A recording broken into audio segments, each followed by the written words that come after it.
Okay.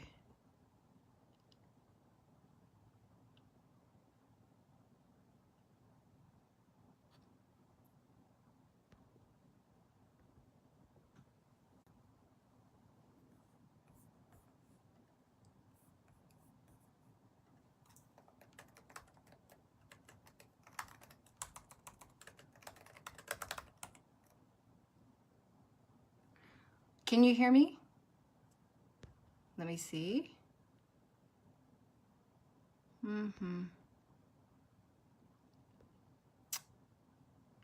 Somehow. Can you hear me? Wonder why. Add. Can you hear me? You know, somehow there's a lot of reverb. Hold on. How's that? Yeah, very good, very good. I see some people is joining us. There's Betty. Gail, And welcome. Liz, welcome. Gail. Alkir is watching. Welcome you, Betty. Thank you for joining us. Let's see. I'm gonna put this on mute. Is there reverb or is the sound okay? Oh, sounds good to me. And this side is good. Okay. Yeah. Liz, do you hear reverb? We are frozen. We're frozen a little bit. It probably depends on your internet also. Charmaine says she can't hear me. Can you hear me or just not Joyce or not me? Charmaine, can you hear me now? Liz is asking what? Liz, can you? Okay, Liz can hear both of us, so it must be okay, great. Their own internet. So okay. So it's so far it's working. Okay, great. awesome. Amy Awesome. Amy Kruger is joining us. Gail, welcome. Rick Cruz, good. Great. Victor and Tayana, good to hear from you guys. Thank Charmaine. you. Charmaine, welcome. Maybe everybody else says that they can hear Charmaine, so maybe there's okay, yeah, just check on your Facebook, turn on your maybe it's mute. Oh, maybe you have to click on the actual video, Charmaine. Sometimes you have to click on the video to get sound. Yeah. Oh, but she won't be able to know that because she can't hear us. Yeah. Let me text Charmaine, right? Maybe Liz can get in touch with Charmaine. Liz, can you just tell Charmaine to maybe click on the screen, maybe? So. Yeah, I sent her a message. She needs to check because she might be in mute. Okay. Okay. Yeah. So yeah. Thank you for joining us. Several people have asked us to join to tag them, so we will try to do it. So yeah. Welcome, Julie. And then I'm going to go over here to where people have asked some questions too, and then we'll get started. Okay, great, Charmaine. It's able to hear now. Awesome. Okay, great. Cruz, welcome. Nice to see you there. I saw some people had some questions. Yeah, if you have questions and you have not submitted your questions, you can do it now. And in the meantime, we can answer the previous questions. And also, we're going to introduce ourselves for some of you that might not know us. You can tag your friends. If you have friends or relatives that have gut issues, you can tag them too so they can follow us. That's a great idea. So I'm going to go into the plant-based gut health group and get those questions, and then we'll get started.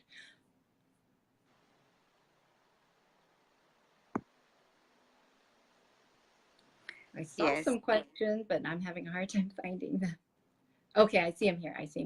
Okay, got it. Okay. All right, good. Yeah.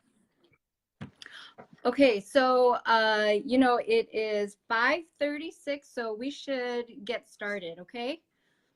So I'll introduce us a little bit, and then maybe we'll get a few more questions after we start talking. Okay, so for those of you who don't know us, my name is Joyce Choe, and then I'm Mercy on Ballard. with Mercy Ballard. And I'm sorry we couldn't get us side by side. We tried so hard, and somehow we're not able to do it. So hopefully the next time we'll be able to do it. Okay, but so for those of you who are wondering how we started doing this, Mercy has been doing this for how many years now, Mercy? How long have you been doing the Lifestyle Center? The Lifestyle Center since 2013, January 2013. Yeah, we have programs. We January do detox 2013. Mm-hmm. So we do every other month. And so, okay. So how did you start getting interested in doing something like this? Well, and my interest came because my own health issues. So I did had very serious issues that ended up in the hospital because of anemia. I wasn't absorbing foods, and I was so weak, and my brain wasn't, my memory wasn't going down. It wasn't working, and so I had many issues. Especially the anemia was the main one that I ended up having blood transfusion. So after a couple of years, I 100% recovered. So I decided, okay, I need to help other people to recover also from these conditions. So it was my own health issues with autoimmune disorder, and also, not just that, because I see a lot of patients in my job with autoimmune disorders. So I was helping them as I was seeing them. So then I realized when I need to do something bigger, have people to our center from whatever. Mm-hmm. So I just wanted to point that out for people who are watching. When Mercy was having her symptoms, she started developing really severe anemia, and she needed blood transfusions, iron, and that kind of thing. And so a lot of times when people think of leaky gut, they think that it's going to be an abdominal or a digestive type of symptom. And I remember reading in Dr. Alessio Fasano's book. He's the Harvard researcher whose lab discovered zonulin. And he says that the most common presentation for celiac disease is actually a woman in their middle age presenting with anemia.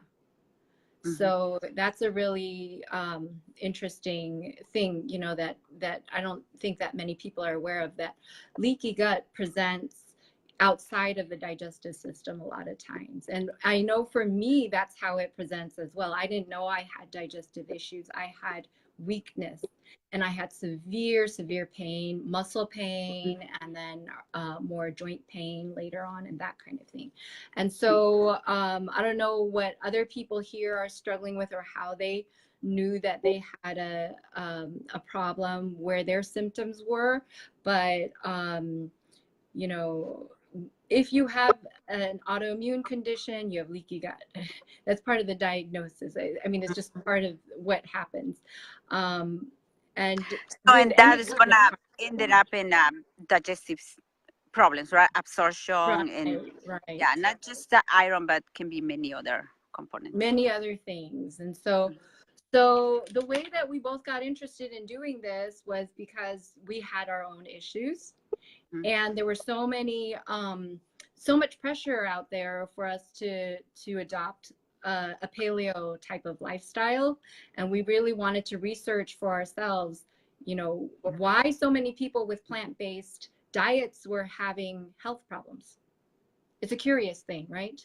Why so many people who are so health conscious are having these health issues. So that's how we started doing this. And I went to see Mercy in 2016, and I had a lot of improvement myself. And so that's how I started working together with you. Right? Yeah. And also, maybe some people don't know your background. So you're Dr. Joyce Choe, and you're an ophthalmologist, and but with a Uh-huh. lot of interest on gut issues. And I know you're so familiar right now because you study a lot on it just because of your own issues. Right, right. So I had been very interested in lifestyle medicine for all of my career, and I've been doing health programs at churches and that kind of thing. But I really didn't have an answer for when people were developing cancers and when they had these autoimmune conditions. And for myself, I didn't have answers because I was like, I'm on a plant-based diet. I'm even getting more and more unprocessed and everything. Why am I not getting better? And so, you know, when I was presented with these alternatives, I would go places and they'd say, your diet is making you sick and you have to be, you know, adopting more animal protein into the diet to get better and all of this. I just really thought, you know, is that true? Is that from a scientific point of view, is that the best way to go? Is that something that we should do? And, you know, so we just started researching it. Right? Yes, yes. Yeah, we started researching it, and now there were so many things we still have to figure it out because I was in a plant-based and I was sick. So there was stuff. It's not just a simple plant-based, right? It's much more than that. Right, right. It's a So whole lifestyle thing. yeah, it's incredible. Many details are involved. So, you know, So can we just summarize what the basics of this are for people? So the basics of what we are recommending are, you want to okay, yeah. First of all, it's a plant base, right? It's a all whole plant-based. plant base, and the second thing is no process of any kind, no process. Okay. So, you know, some people do the process. What do they do? Give me examples of processed foods that people use, like veggies, um, Right. the vegan butter, things like that, Or or breakfast cereals or that kind of thing, yeah, right? even if they're organic, if they're like gluten free, but they still have a lot of chemicals that for us that have autoimmune disorders affect us greatly, right? Yes.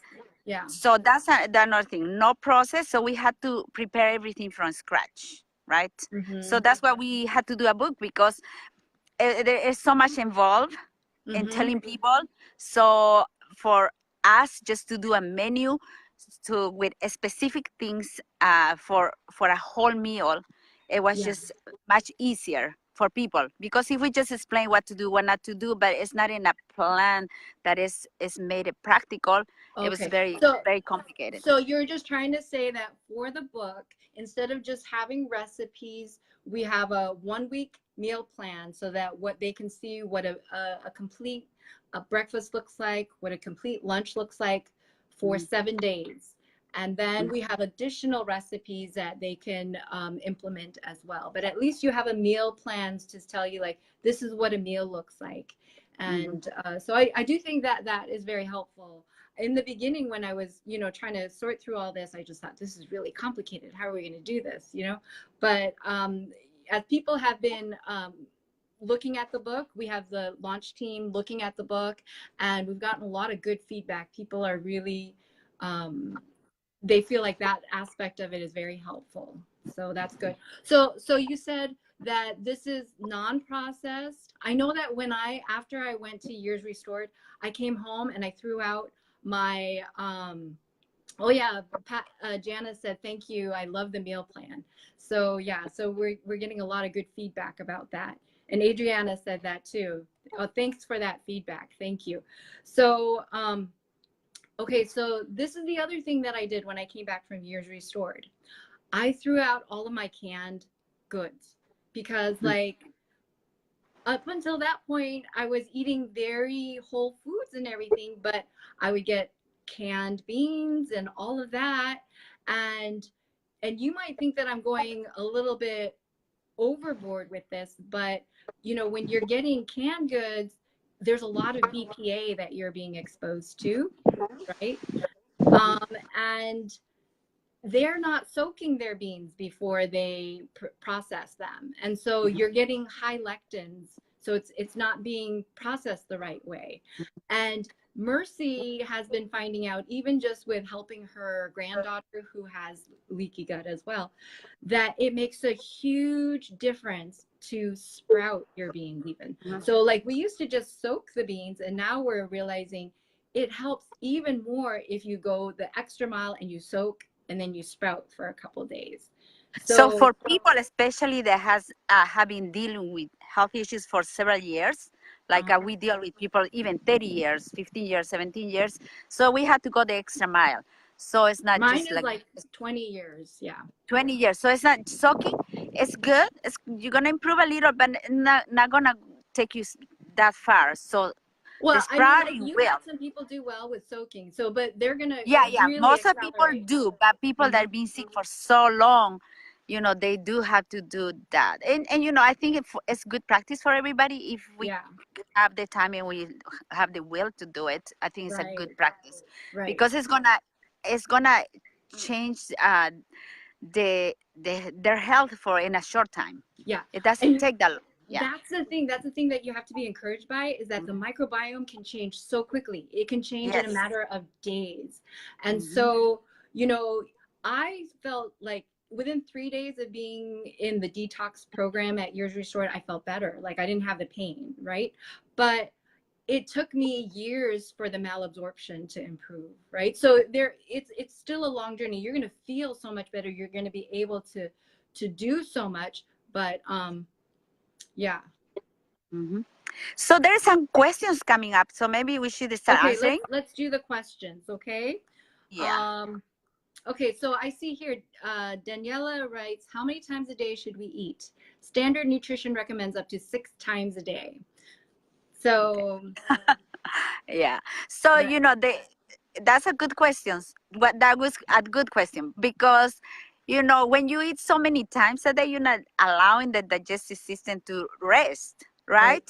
And it takes so much energy for the body to digest all these foods that are continually putting in your system. So what we recommend is 3 times a day. But if you can do it 2 times a day, that will be the goal. 2 times a day is the goal. Yeah. So that's why actually in the book, we only include meals for breakfast and lunch.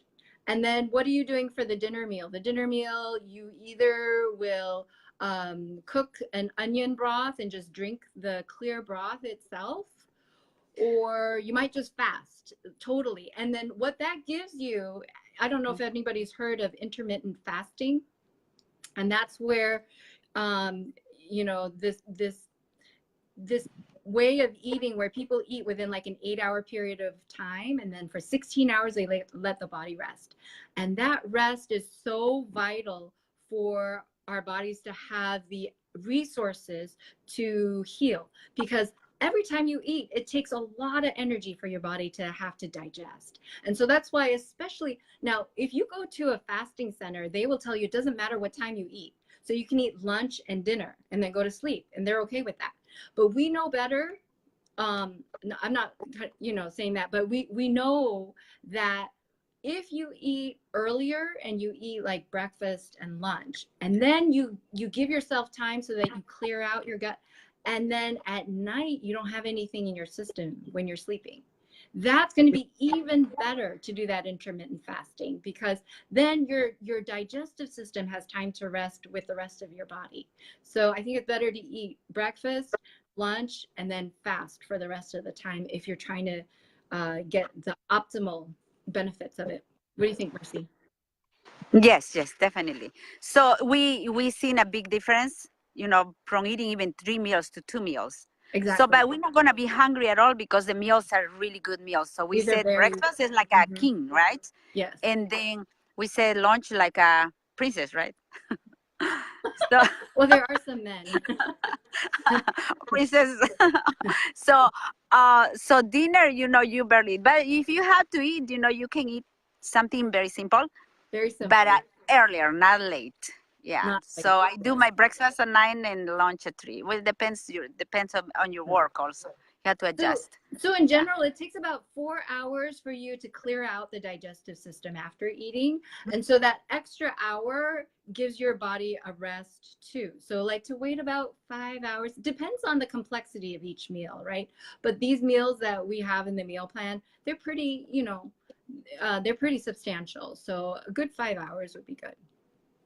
So then somebody was asking about, do you recommend, okay, so here's Rick, is reflux a gut issue? Oh, okay. I would say, yeah, definitely. It is a gut issue.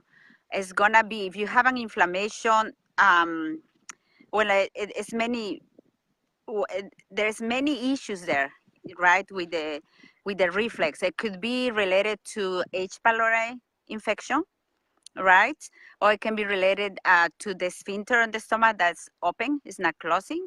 It can be related to what you eat, coffee, for example, or fatty meals. So it can be related to many things. Can you think of any other one? Yeah, so what you're saying is that there are certain foods that automatically will relax that sphincter. And so when you're sleeping at night, you're going to have reflux possibly, especially if you're eating before you go to sleep at night. Exactly, so that's eating late. Thing. The other thing Enlarged meal. There are other things that can be associated with it. Food sensitivities can actually be associated with reflux. And we've seen people get off of gluten and other foods that they're sensitive to, and the reflux goes away. So that's true. And then there are certain foods that when you eat, maybe they don't digest as well, and that can be associated with reflux. And then I think another thing, one of the biggest things that I have an issue with myself, all my life, I tended to eat too much.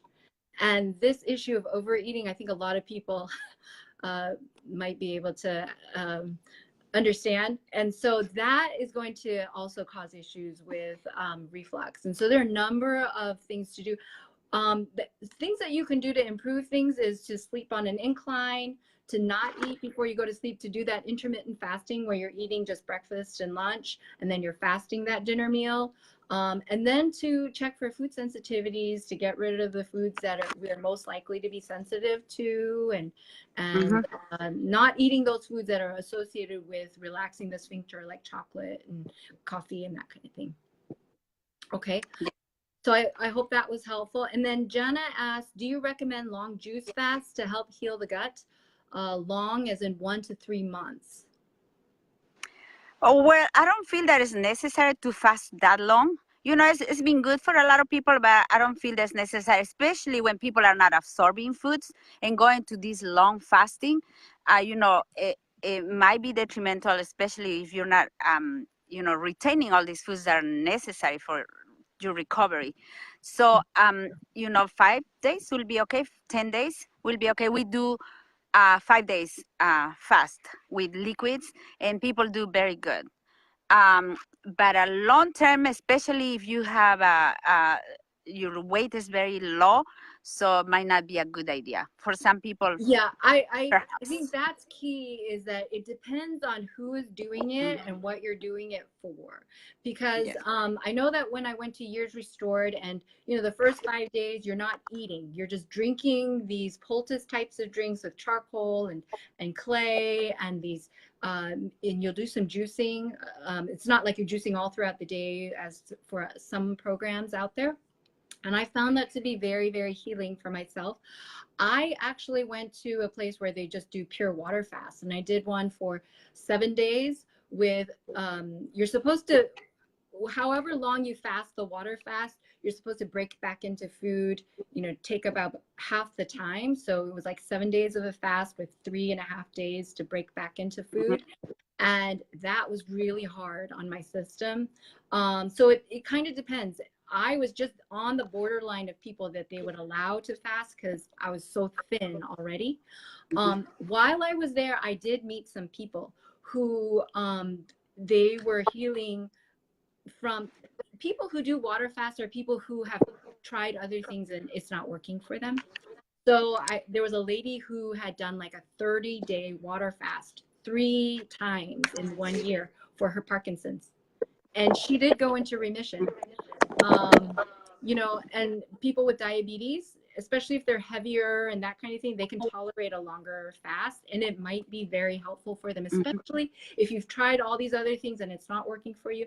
I don't, you know, you can try doing a longer water fast, or, you know, even a juice fast or that kind of thing. But as Mercy was saying, like, it might not be totally necessary.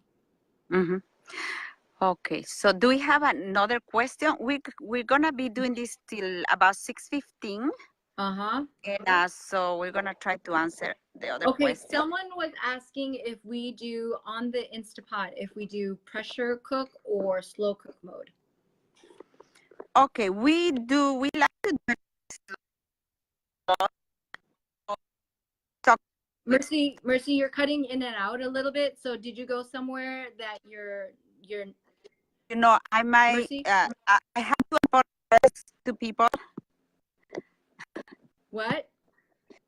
My battery is going down. Your battery? Okay, so I'll answer because we cannot hear you. Mercy? You want to explain? Yeah, I think I better explain because we cannot hear you. Go ahead. You go ahead. Do it. Yeah. Let's go ahead. Okay.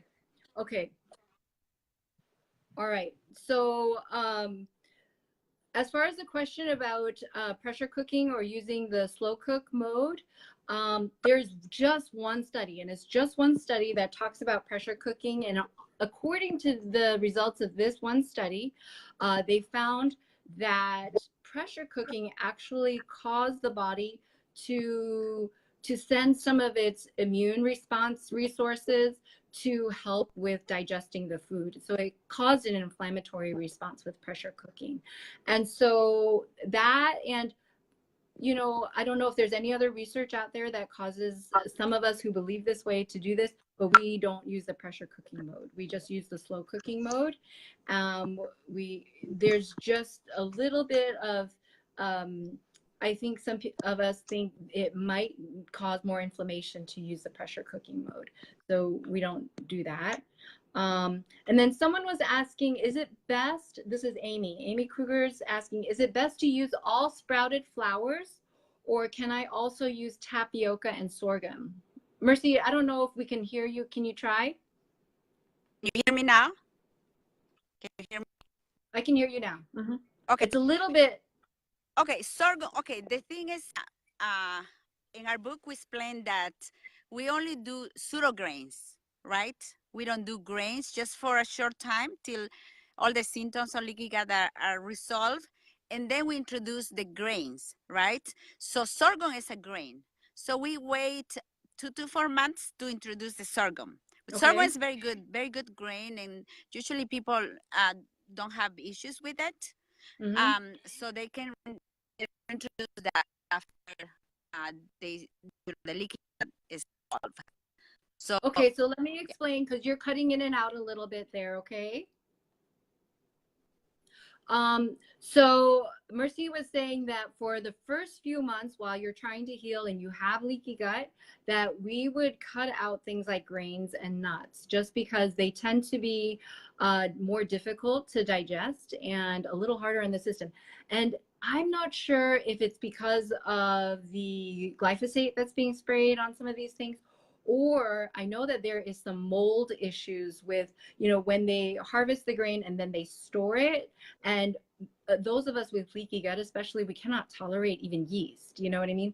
A lot of times. And so some of those issues are there. So in the beginning, we use all sprouted pseudograins, and those would include the amaranth, the quinoa, and the buckwheat. So those are the 3 pseudograins. Sorghum is a variety of a grain. So we would add that on later down the line once you've healed.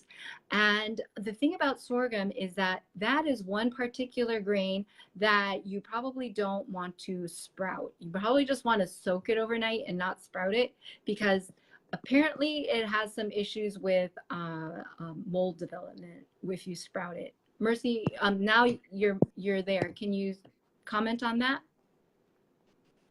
Yeah. So what I'm saying is that, yeah, I think you explained it all. It's very, okay. But So about there was two questions. It's about if we can use there's something else. she was What was asking if she could also use tapioca and sorghum. And so Yeah. sorghum is a grain, so we don't necessarily use sorghum, but the tapioca It's a root. is something that is probably similar to arrowroot, and you can use it when you're trying to bake things and help thicken things and that kind of thing. Tapioca is a starch. Depending on remove if the you're able fiber. to tolerate Yeah. that or not. Yeah, so some people that cannot tolerate arrowroot, they able to tolerate the tapioca, but They we might tried be not to able to use tolerate the tapioca. much. Yeah, we don't want to use much of that because they have removed the fiber because it's The fiber. it's the starch. Yeah. Yeah. Yeah. Some So people we say can that they use can't the tolerate yucca. these things. The yucca will be good. Cooking the yucca in the cookbook and mixing and whatever you're doing. So yucca is going to thicken things like arrowroot and just like tapioca potato. then? Yeah, we use sometimes just cook potato or cook yucca. So you can do that because it has the fiber. It has a lot of fiber if you just use the root. Yeah. There's more questions, huh? Okay. Okay, so the other question is how to deal with a carb addiction. This is from Robert Zola Molina. How to deal with carb addictions. Mercy, you froze. I don't think. Okay, so I will tell you how I've dealt with carb addictions, because when I was first diagnosed, I was addicted to carbohydrates, and I tend to be that way anyways. And so you guys can comment on how you've dealt with it. The same thing as far as carb addictions, food addictions, eating addictions, overeating, that kind of thing. And I have dealt with it in stages. I find that when I'm tempted to overeat and I'm tempted to go crazy with my food, and one thing that I deal with is, like, I know that I do so much better if I don't eat that third meal. I do so much better if I just eat breakfast and lunch, and I feel so great when I sleep, and in the next day I feel so much better if I just haven't eaten supper. But there are days that I come home and I just want to eat something. And so the best way for me to deal with these food addictions is to fast. And it would be to fast while to fast maybe a day. I'll take a day and do a fast, and that helps reset everything, and it has helped with the food addictions and the carb addictions as well. And so it might help with that carb addiction. The other thing that has helped me has been certain Bible promises, because a lot of these things, these addictions, it's a very spiritual and emotional type of thing. And so you have to deal with the thoughts that are causing these things. And whenever you have an addiction, a lot of times it's like a pain inside or an emptiness inside that you're trying to feed, and so you have to deal with those things as well. And so I had to do a lot of that type of thing. I'm going to try to get Mercy back in here because she got taken off. Okay, Liz says that I have to smile more, so okay, so Mercy, you're back. Good, I'm glad you're back. Okay, so Liz asked, what are your best tips on eating healthy while you travel? Okay, that's a good question. So what we do is simple things that we can dehydrate, like granola. It can last you for a month. So granola is good. Sometimes we do chips for kale chips. It's a good idea also.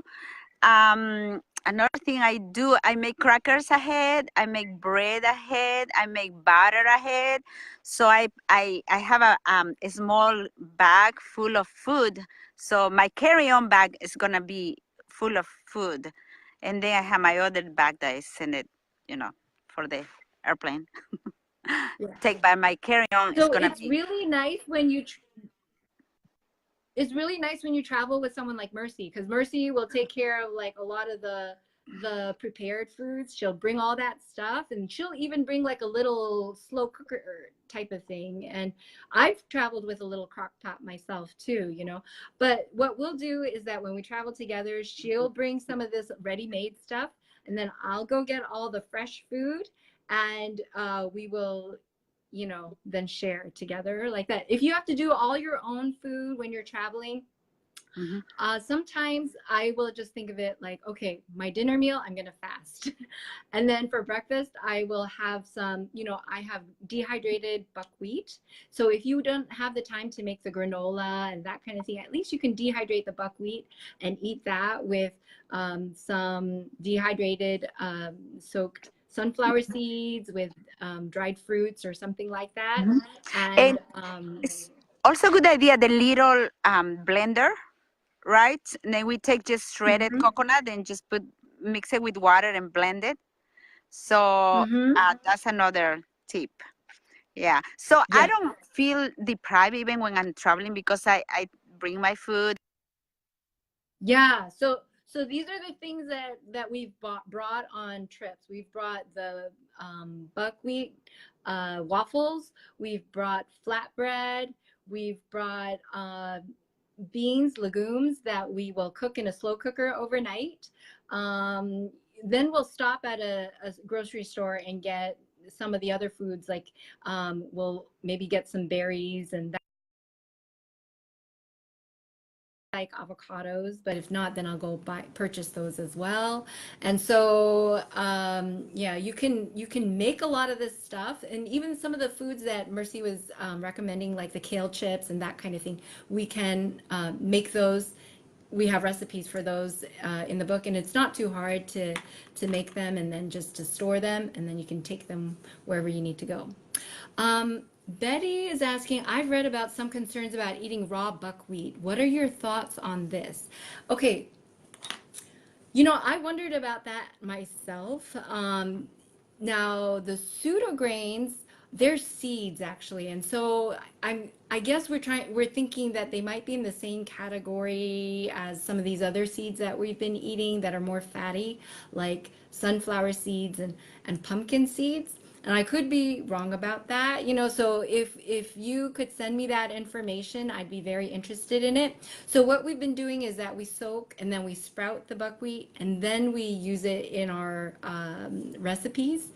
And so that's what we've been doing. But if you could send the info on the raw buckwheat, and we can see how the raw compares with the raw sprouted, that would be really good. Okay, and then let's see what other questions we have. Which beans are easiest to digest? Well, I can tell you which beans might be more difficult to digest, and then we can go on from there. We know that kidney beans and navy beans have I think it's a protein in there that makes it more difficult to digest because we don't have the enzymes to break them down. And so you want to soak them. Definitely. You can't eat them without cooking them. Definitely. So beans, you want to cook them anyways, but kidney beans and I think it's the navy beans that have something in them that we just cannot break down unless they're soaked and cooked. So those two would be more difficult to digest, maybe. And then as far as what's easier to digest, I've noticed lentils, mung beans seem to be easier to digest. And that's what Mercy's using for her granddaughter. She's using the mung beans that have been soaked and sprouted.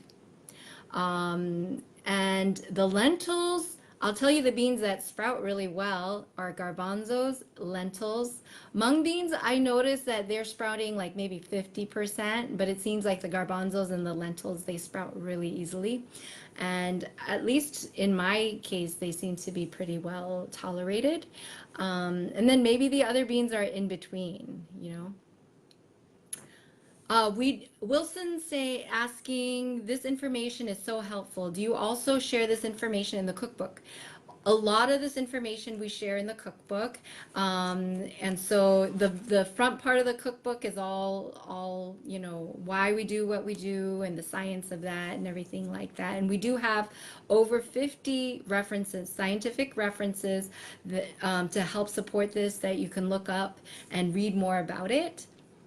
And I'm just trying to look to see if anybody had any other questions that that we haven't answered yet. Mercy got cut off there because of the reception, but I'm so glad she was able to be here for at least the parts that she was. I think that we've answered all the questions. Do you guys have any other questions that you can think of?